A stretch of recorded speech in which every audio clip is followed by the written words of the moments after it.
watching the Livewell, presented by Mercury, exclusively on Bassmaster.com.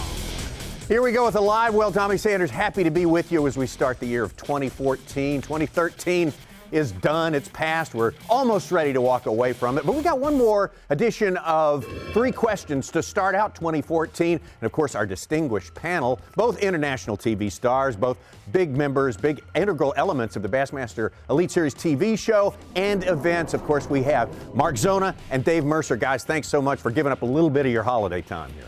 No, heavens, yes. This will be epic as always. Absolutely, absolutely. Well, 3 questions again. That's our format. That's what we're sticking with. And we will take our first question. We haven't done any retrospective on 2013, so we're going to go back to 2013. Let me ask the both of you. I'll ask the both of you. What did you learn the most? Or, excuse me, who did you learn the most from in 2013? Who was the person that you learned something new, something that was impactful for you? And we'll start this time with you, Mark. With you, Mark Zona. Well, I appreciate that, Tommy Sanders. Now, I don't want to sound cliche on this, but I'm going to go ahead and throw out a young pistolero, as we call him, Dave Mercer. Yeah. I'm going to throw out Brandon Polinick. Okay.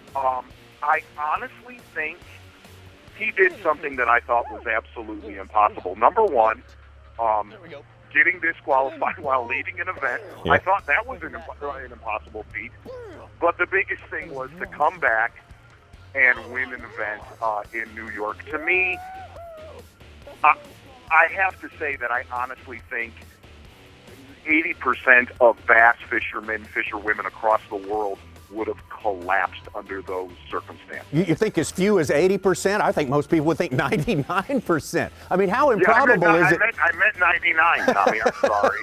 But you're right. I mean, how improbable is it? If anything, it taught us all that things that we think would be absolutely impossible are actually doable with, I guess, the right human spirit, right, or something. When he told Dave Mercer, "I've got to get going," this was the day after he was disqualified.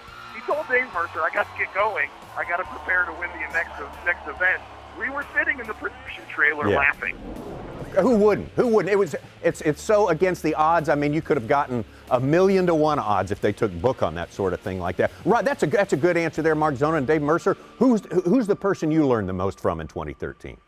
Mark Zona, that's an incredible answer. I got to be honest. So much so that Thanks for concurring with me. Answer. So I'm going to have to go in a different direction, and I'm going to think on my feet here. And I'm going to say another guy who made an incredible comeback that up until this point was an impossibility, Aaron Martin. You know, after a horrific start to the season in the 80s and Angler of the Year points, and makes it all the way back and wins it. And then in typical Aaron Martin fashion, his motor flies off at the very end of the tournament and does not end up winning the actual event. But that was incredible. I mean, to learn that so many people in the past, in his position in the 80s, after just a few events, would have thought, well, my Angler of the Year season's done. Let me just try and squeak into the Bassmaster Classic. Well, he didn't do that. He, dominated the rest of the season, and it was a pretty incredible charge for the final 6 events of the year. That's a good. Those two, the 2 comeback stories of the year, without a doubt, so improbable and so unlikely. Yet these 2 really extraordinary individuals pulled it off. Those are good answers, guys. Question number 2. We're moving ahead. This is the Baby New Year edition of the Livewell, so we're moving ahead to 2014. Here's fill in the blank. 2014 could be the year of, and you can fill in that blank with a person, a technique, a region, a lake, whatever you want. We'll start with you, Dave Mercer. It is going to be the year of Guntersville. That is what I'm going to say, because, we all know how incredible Guntersville is. Everybody has talked about it, but when these guys unleash their powers on Guntersville without an Alabama rig at the Bassmaster Classic, it is absolutely going to change the landscape of that lake. It is going to be overrunneth with anglers after they see what Guntersville has to offer. So, year of Guntersville, I'm saying. Year of Guntersville. And Mark Zona? Well, I would say it was 2013. It was obvious to all of us it was the year of the unicorn. I think that's safe to say. That's what everyone's thinking anyway. Right. I agree. But I think on the Bassmaster Elite Series, last year was really, it was pretty heavily dominated from kind of mid-year on with guys that were fishing deep. You look at Brandon Polinick, you go back to, obviously, our Erie tournament. Alabama River was not one right on the bank. I really think this year's going to be, 2014 will be the year, now get ready, the year of the shallow water angler again. I want you to look for a Ishama Monroe to rise. I want you to look for the Randall Tharpisms to make a run. Mm-hmm. The year of the shallow water angler. We are marking that down. We are marking that down. Okay, guys, very interesting answers there. And one final question. And here's one I've been dying to ask both of you, because this will happen to both of you, I'm sure. When they make the movie of your life, Dave Mercer, who will play you? That's a tough one, Tommy. There's a lot of pressure on that list. I Sure. know. Yeah. I mean, a very dynamic character. It would have to be. You know, I thought about this, Tommy, and I got to be honest. Everybody I thought of is actually dead. That's the weird thing. I thought, Chris Farley might be good.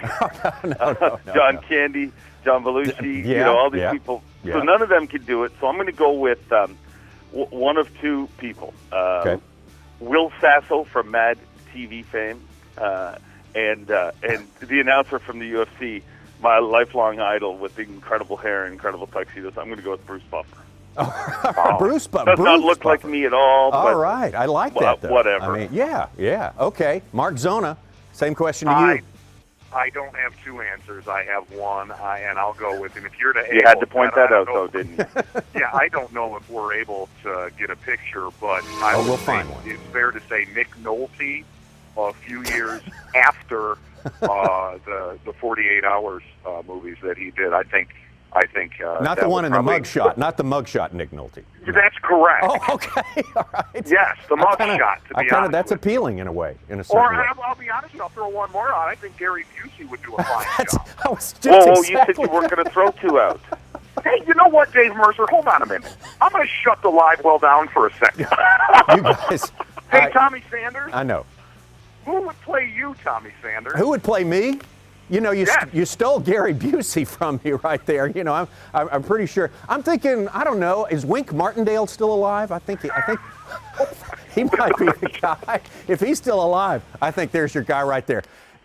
Dave Mercer, Mark Zona, again, a fantastic edition of 3 Questions. We'll be back in 3 weeks or so with you two again, and we'll start talking about the Bassmaster Classic and everything that's sort of cooking on the front boiler now in 2014. Guys, thank you so much.